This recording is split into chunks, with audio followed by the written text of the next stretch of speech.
On tonight, there are several scriptures I'm going to ask you to take note of. In our discussions this week, we have talked about sacrifice and service, motivated by the idea that this past Monday was Memorial Day, and we give thanks to those who have served and sacrificed for the freedoms that we enjoy and the protections that we enjoy from enemies both near and far. As we continue talking about the idea of sacrificing and serving, the question tonight I'd like for you to think about is, who are you serving? Who are you serving? Anytime we go about doing something, we have to be careful about distractions. Or anytime we are distracted, it takes us off our game, so to speak. For example, when we're driving our cars, the sun can be a distraction when it's beaming right in front of us. And I don't know about you, but sometimes it seems like that sun visor just can't cover the spot that we need to shield the sun from our eyes. People are distracted when they're walking down the street. You see people all the time on cell phones, and you just wonder, are they going to run into a car or fall into a manhole because they're distracted by their phones? When we are studying, maybe studying the Bible, maybe studying for something that we have to do with work, we can be easily distracted if the television is playing. When we're in church service, if people don't mute their phones, we're distracted by the noise, or sometimes distracted in person by babies.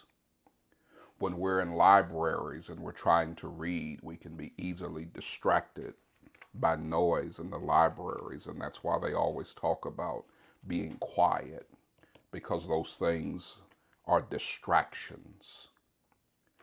When we think about a distraction, it causes us, number one, to lose our focus. Number two, a distraction causes us to lose our force or energy and effort that we're putting into something. And three, distractions affect our feelings in a negative way. Because when we get distracted, we get upset. Who's making that noise? Where is that coming from? Why is this happening? Why is that happening?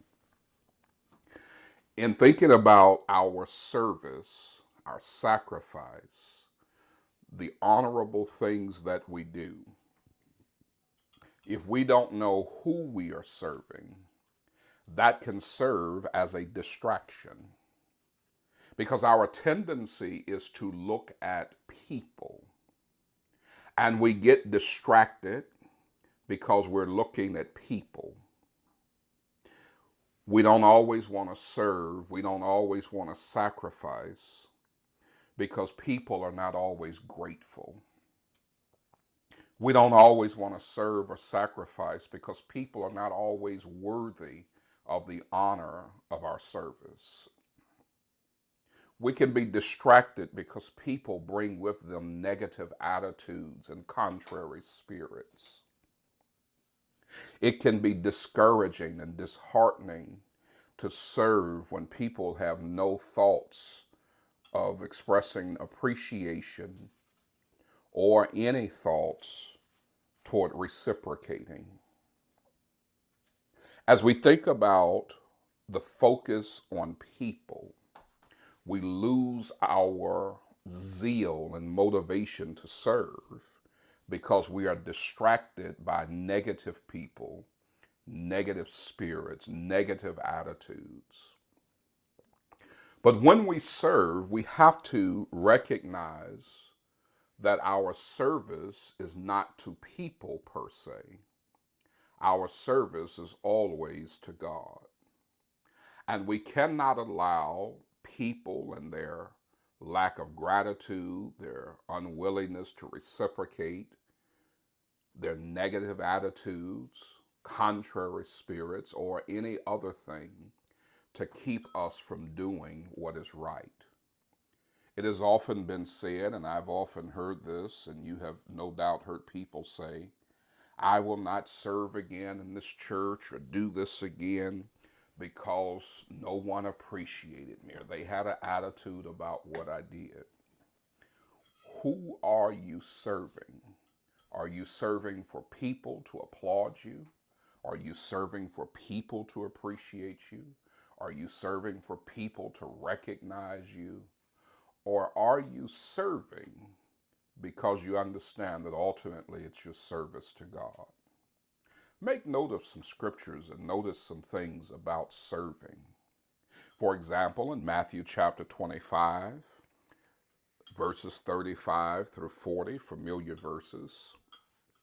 For I was a hungered, and you gave me meat. I was thirsty, and you gave me drink. I was a stranger, and you took me in. Naked, and you clothed me. I was sick, and you visited me. I was in prison, and you came unto me.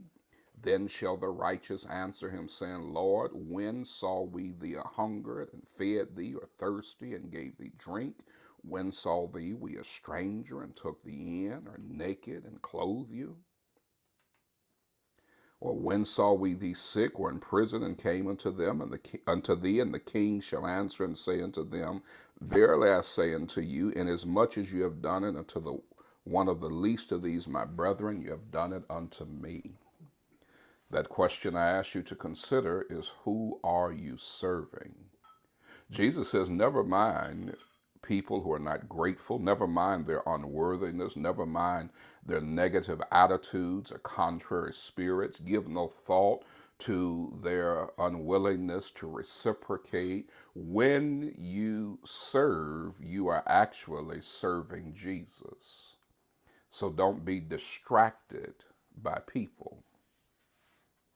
If that's not enough for you, in 1 Peter chapter 4 and verse number 11, situated in that verse is a thought about service. It says something that we might want to be mindful of. If any man speak, let him speak as the oracles of God. And if any man minister, remember we talked about the word minister this past Monday, which means to serve. So the Bible says, if any man serve, let him do it as of the ability which God gives. How much energy should you put into something? How much effort? It's according to the ability that God gave you. Serving is never about being competitive. It's never about trying to outdo the next person. Serving is never about anything other than compassion, care, and concern for other people. And we do this not being distracted by those individuals, but by recognizing that this is our ultimate service to the Lord. And we have to have the right attitude about it. In Ephesians chapter 6, there the Bible talks about our service on our jobs or in roles in which there are authority figures over us. And the Bible says in Ephesians 6 verse 7, with good will doing service as to the Lord and not to men, knowing that whatsoever good thing any man does, the same shall he receive of the Lord, whether he be bond or free. Again, notice the consistency in Matthew 25 verses 35 through 40. 1 Peter 4 verse 11. Now Ephesians 6 verses 7 and 8. In each instance, the Bible tells us that whatever we sacrifice, whatever we do as an act of service, we do it as unto the Lord, not focusing on people, not being distracted by people, though they may be ingrates, though they may be unworthy, though they may have negative attitudes or contrary spirits, though they may never desire or are able to reciprocate, our service is always to the Lord. Now, with that said, we have to recognize that there are various ways in which we serve. Sometimes an act of service is nothing more than just providing words of comfort. People go through things, they need to be comforted. It may be encouragement.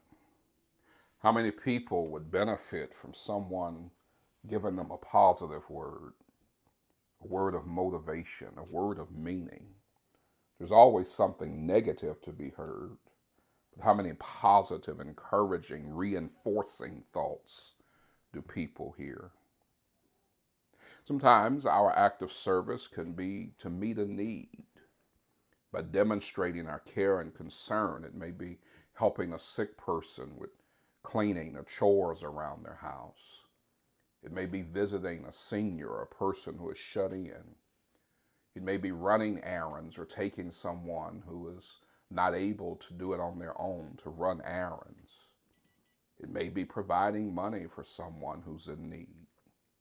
Whatever our act of service, we have to see four benefits to us when we serve others and are not distracted by people. Number one, it helps us to be humble. When you really start to think about how much God has blessed you and how you're able to bless others, that's a humbling reality. Number two, it helps you to have gratitude because you start to appreciate what you have. Number three, it helps you to be selfless. Oh, we need selflessness in a time where people are quite selfish. And ultimately, number four, it's about honoring God. I have been there and I know how you feel when it comes to people, but don't get distracted by people. Do what's right because it's the right thing to do. And always remember that you're not serving man, you're serving God. This has been another installment of A Few Minutes with the Minister.